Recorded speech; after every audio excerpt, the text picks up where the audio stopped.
Hello to the people of Estonia, this was the first deck I've decided to face the Lich King with, the Paladin deck. It's a weird one, and you will see why momentarily. The trick to this fight is that any minion that dies on your side goes to his side of the board. So you clearly want to give him the worst minions imaginable. And the worst minion imaginable for me was the King Banshee. There's a coin flip here. Whatever dies goes to his side because of the rule, but also goes to my hand because of the getaway Kodo. It ended up being the Banshee exactly like I wanted. For every card he plays, he will burn 3. He summons a Glacial Shard, uses the coin, and then uses the Anti-Magic Shell. Arguably the most annoying part of all the fights against the Lich King, really. Here's the Anti-Magic Shell again. I was forced to use my Doomsayer, even though you want to save it for turn 6. I needed to use the Doomsayer so as not to die. Even though I want the King Banshee to be on his side for as long as possible, I need to use the Doomsayer. I also played the second Banshee into my Doomsayer to give him one more Banshee to allow him to burn even more cards. I then played Eadric to reduce the attack on those minions so as not to receive as much face damage but keep the King Banshee on his side. Enter the Colosseum reduces the number of fallen champions to a single one. I need to get rid of them because even though he will enter fatigue shortly, he will not receive any fatigue damage because he is immune due to having that single fallen champion left on the board. I need to kill that as soon as I possibly can. And I will do that now with Enter the Colosseum. The King Banshee is of no use to me now on his side of the board because she burns cards at the top of the deck. She does not draw them, so she will not fatigue him out. I need to survive, by the way. I'm at 10 health, so I use Forbidden Healing in order to regain some of it. I'm at 8 health now. I need to clear the board, so I use the Drake conjunction with Equality. 5 health. He keeps summoning stuff. I need to keep healing myself to survive. 2 Cold Deck Oracles seal the deal. It's 4 cards for me, and death for him. 1 class down, 8 to go. Next up, I will play the Druid. The trick to this fight is that every minion that costs 3 or fewer mana crystals in your deck, in your hand, and on the board gets destroyed. So I had an idea. I had a few 1-drop minions that I could potentially get a chance to play on turn 1 and have some positive effect.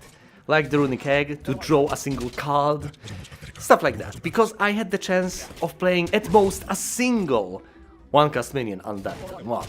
Other than that, I've decided to empty my deck, save for a few cards that on one hand give me ramp, and on the other allow me to summon Jade Golems.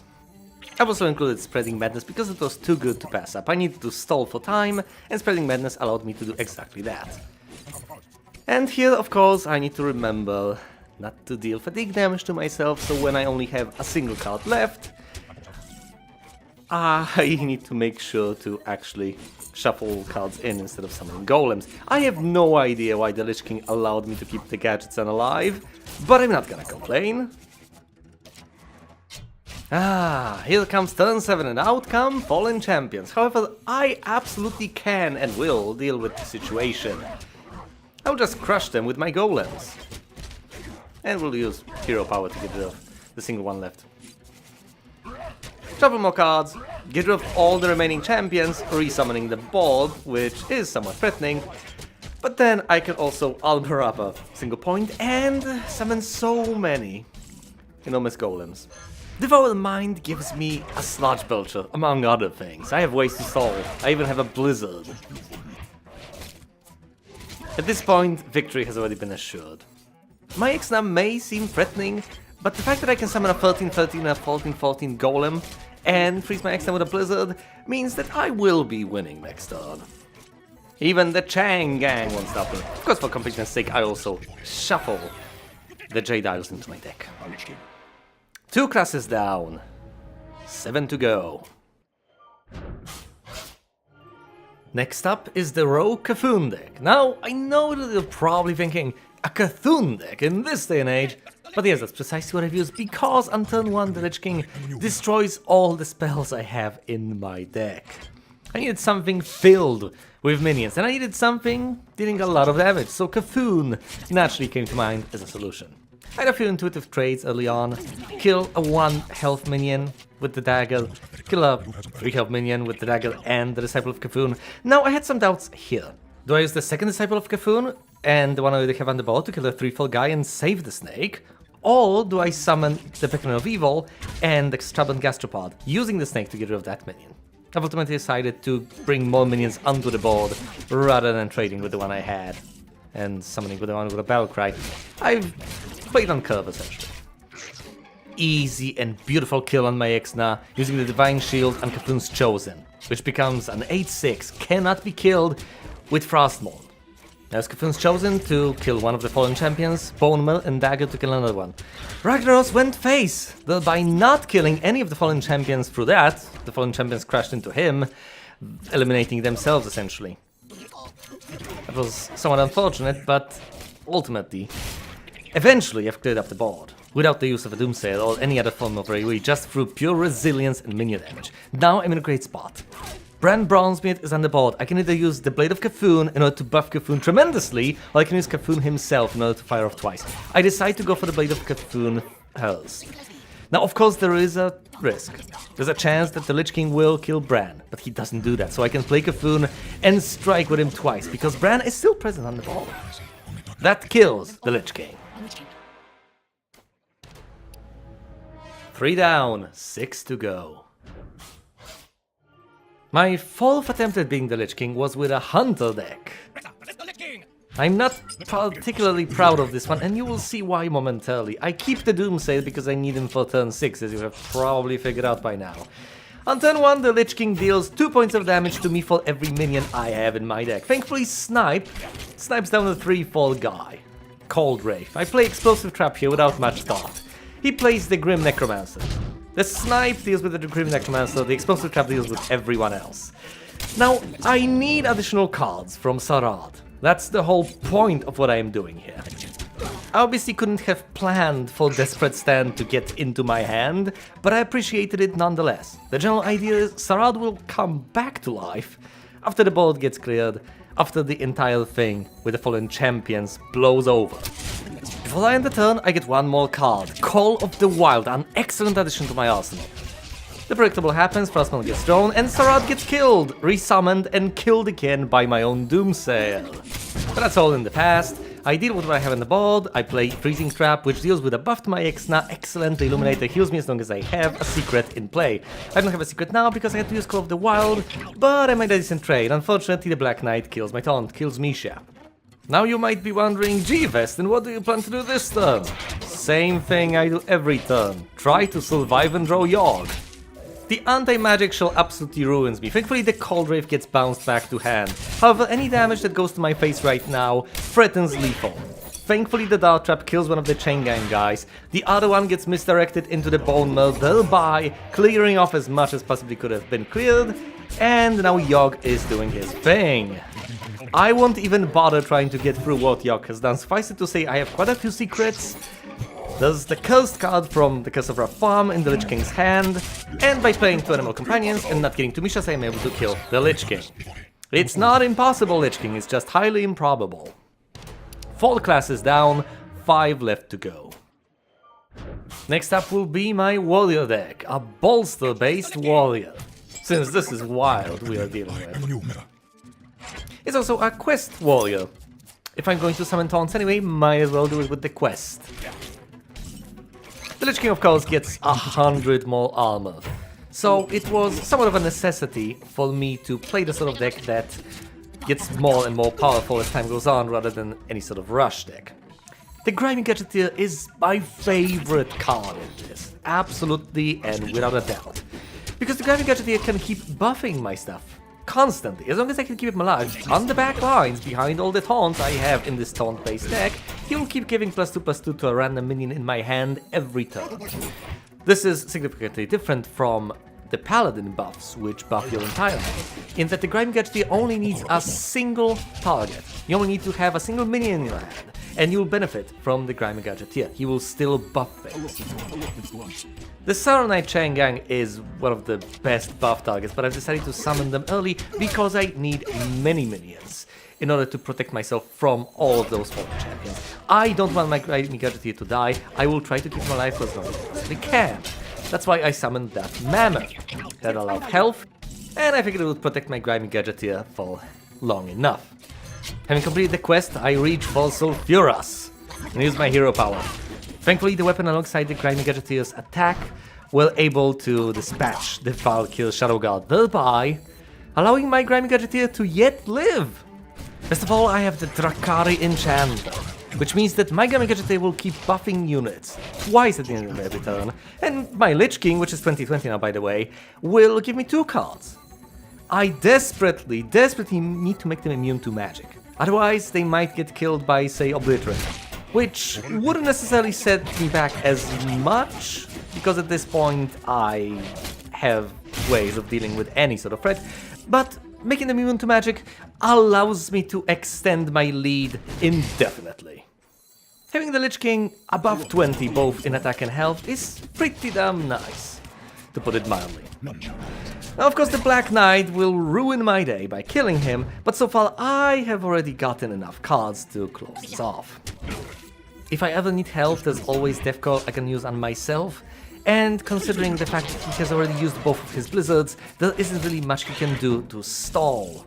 The board damage is at 45. I will, however, trade away some of my minions in order to be able to put a second Grimy Gadgeteer on the board. That's 2 of them, adding +2/+2 twice at the end of each turn, which ultimately adds up to +8/+8. However, I don't need that. I can just draw Frostmourne and kill the Lich King with it. There must always be a Lich King. 5 down, 4 to go.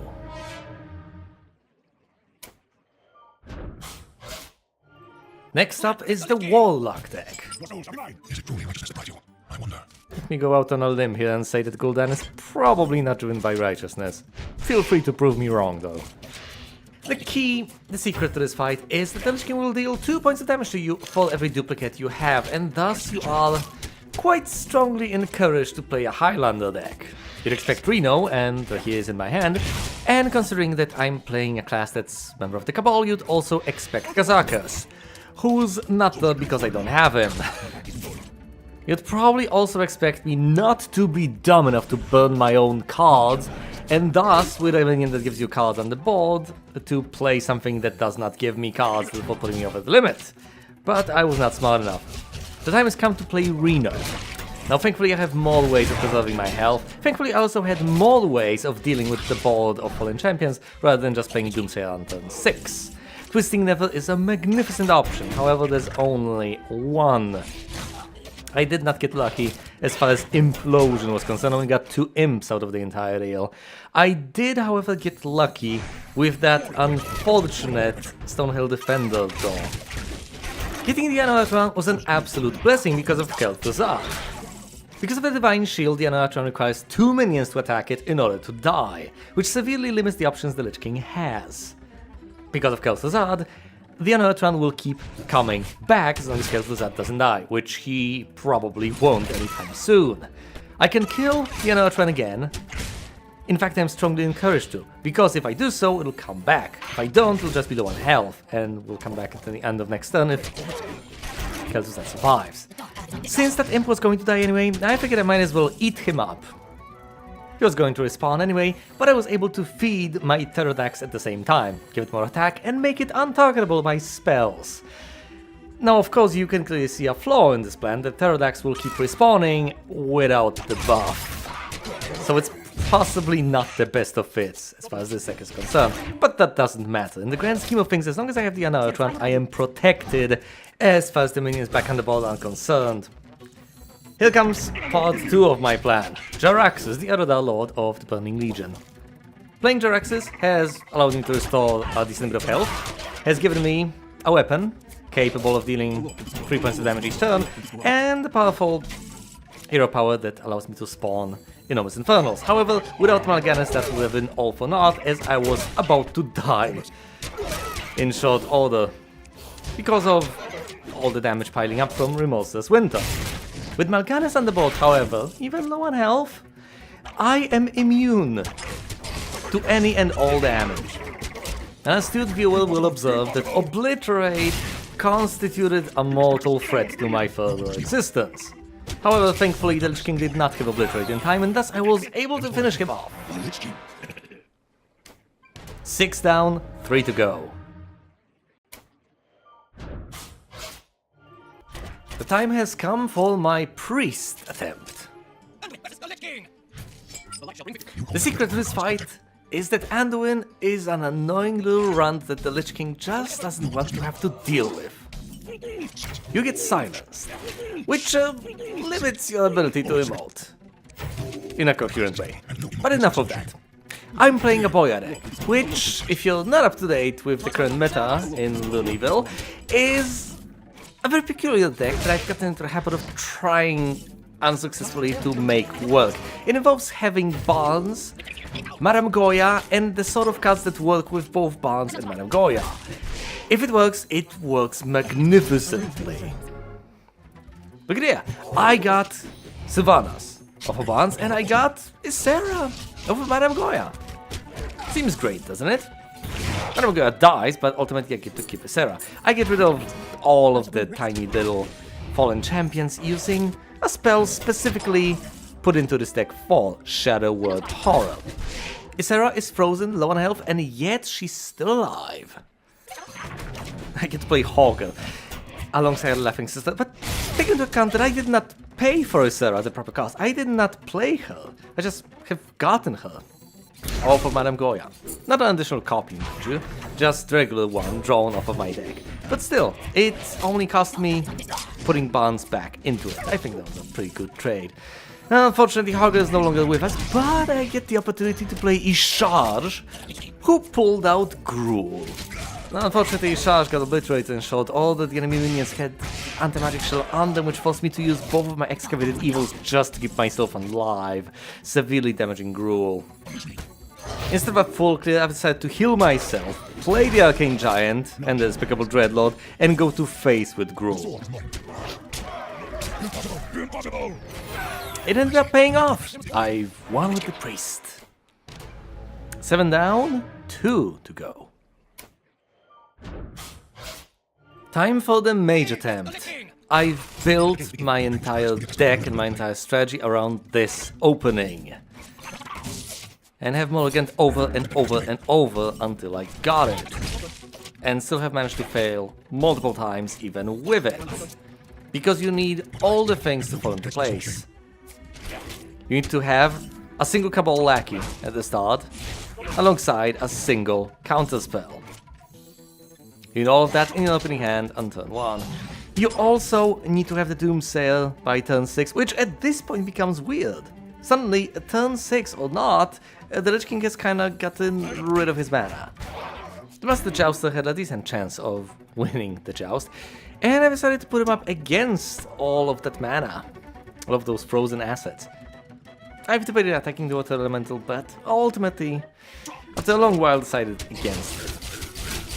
The Lich King will redeem all of his mana coupons, and next turn he will have the possibility of playing his beloved Frostmourne, which meant that I had to play my Doomsayer, totally enough. The Doomsayer wipes out the entire board. I get to play something. Unfortunately, most of my cards are reactive. I don't want to play Solia and get a free spell that I am going to refuse to use, and I'm not going to waste a Flame Strike. I decided to play the Drake, which ultimately died to the Black Knight. How unfortunate. Now I get the opportunity, once again, to play Solia and use, say, Meteor just on the Black Knight. Now I cannot simply refuse to play stuff. I have to take charge of the board. I have to take control. I have to do something. And if that means wasting Meteor on a single Black Knight, then so be it. I have to put a minion down. And I don't think Kel'Thuzad is the answer. I could play a secret, but once again, it doesn't seem like the right way to go, so I play Solia. In these circumstances, a Flame Strike seems to be in order. Wiping the board was the simple part. Playing the Cabal Lackey and Duplicate is the questionable move. A single Blizzard and I get 2 Cabal Lackeys back into my hand with pretty much no secrets left.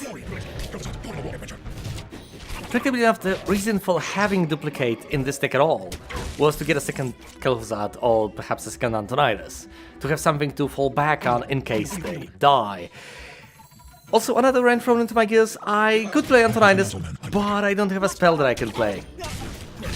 I have an unfortunate Doomerang spell, but it cannot be played because I don't have a weapon. On the bright side, the minion to die turned out to be Kel'Thuzad, so I get 2 of him. Now I'm spoiled for choice. I have 2 Kel'Thuzads, I have the Lich King, and I have Reno. I have quite a few things that I can do, and I have very little time to do all of them in. I need a spell in order to fire off Antonidas' infinite fireball chain. I also need to protect myself because I'm down to 2 hit points, thus making this turn fairly straightforward. I needed to Reno. I needed to do a great many things this turn. I needed to restore my hit points, clear the board, and cast a spell in order to get fireballs. Thankfully, the Cone of Cold is a spell, meaning that I finally get those fireballs I have desired for so long. As long as Antonidas doesn't die, I'm all set. And Antonidas does not die. Kel'Thuzad died. What followed was a prolonged period of me considering my options, adding the damage up in my head, and in general trying to plan the best course of action for this turn and possibly for the coming turns. I could possibly play the Lich King. He would block things. Without Kel'Thuzad though, he would not come back after dying. I could play Kel'Thuzad, spend my minions, go against what's out there, and try to win that way, by trading and then dealing the damage I still can. Ultimately, I've decided on a compromise solution here. Having the fireball in my hand, I've decided to bring the Lich King down to 6 hit points. As long as he doesn't armor up, which he shouldn't, I should be able to kill him next turn. Lo and behold, he does not kill me, and therefore I am able to finish him off, even though he wiped my board. 8 classes down, 1 to go.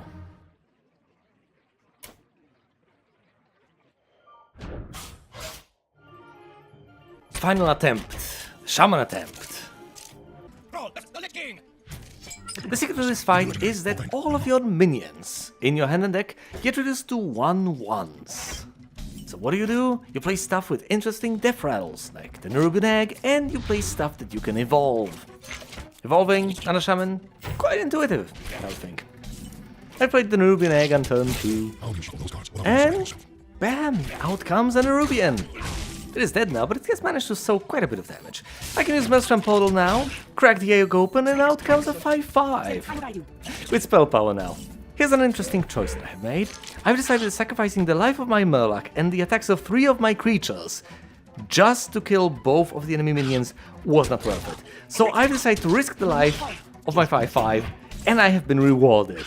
There was a 20% chance of it dying, there was a 20% chance of the other egg getting cracked, and there was a 60% chance of a small minion dying. I think I've chosen wisely. Now unfortunately the board gets demolished by Blizzard and then further weakened via a single strike from Frostmourne. The evolve potential I have is still fairly significant. I have devolved the enemy board in order to disable Frostmourne as I needed to, and now I can proceed to summon a minion and evolve my side.